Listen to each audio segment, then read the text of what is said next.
अस्सलामुअलैकुम। सूरह बकरा 221 आयत। फ़ाऊज़ु बिल्लाहि मिनश्शैतानिर्रजीम बिस्मिल्लाहिर्रहमानिर्रहीम।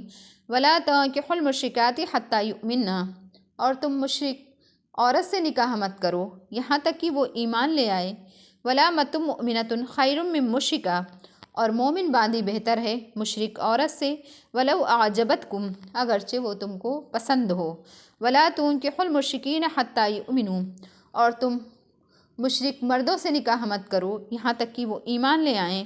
वला अब्दुम मुमिनुन खैरुम मिन मुश्रिकिन वलौ आजबकुम, और मोमिन गुलाम बेहतर है मुशरिक मर्द से अगरचे वो तुमको पसंद हो। उलाइका यदऊन इलन्नार, वो तुम्हें आग की तरफ बुलाते हैं। वल्लाहु यदऊ इलल जन्नति वल मग़फ़िरा, और अल्लाह तुम्हें जन्नत और मग़फ़िरत की तरफ बुलाता है बिइज़्निही, अपने हुक्म से।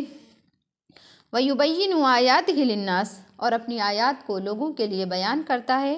लअल्लहुम यतज़क्करून, ताकि वो लोग गौर फ़िक्र करें।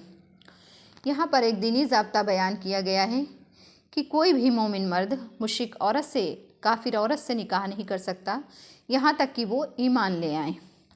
और कोई भी मोमिन औरत किसी मुशरिक, किसी काफिर मर्द से निकाह नहीं कर सकती यहाँ तक कि वो ईमान ले आए। लेकिन अल्लाह ने गुलाम और बांदियों में रुख्सत दी।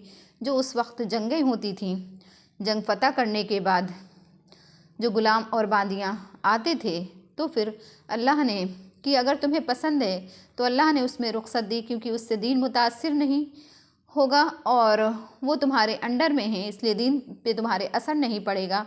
तो अगर चाहो, अगर तुम्हें पसंद हो तो ठीक है, तुम उनसे निकाह कर सकते हो। लेकिन यूँ आम तरीके से किसी काफिर मर्द या किसी काफिर औरत से कोई निकाह नहीं कर सकता, क्योंकि उससे दीन मुतासिर होगा और वो तुम्हें आग की तरफ बुलाते हैं और अल्लाह तुम्हें जन्नत और मग़फ़िरत की तरफ बुलाता है। और ये अल्लाह ताला अपनी आयतों को खोल खोल करके बयान करते हैं ताकि लोग गौर व फ़िक्र करें। सदक़ल्लाहुल अलीयुल अज़ीम।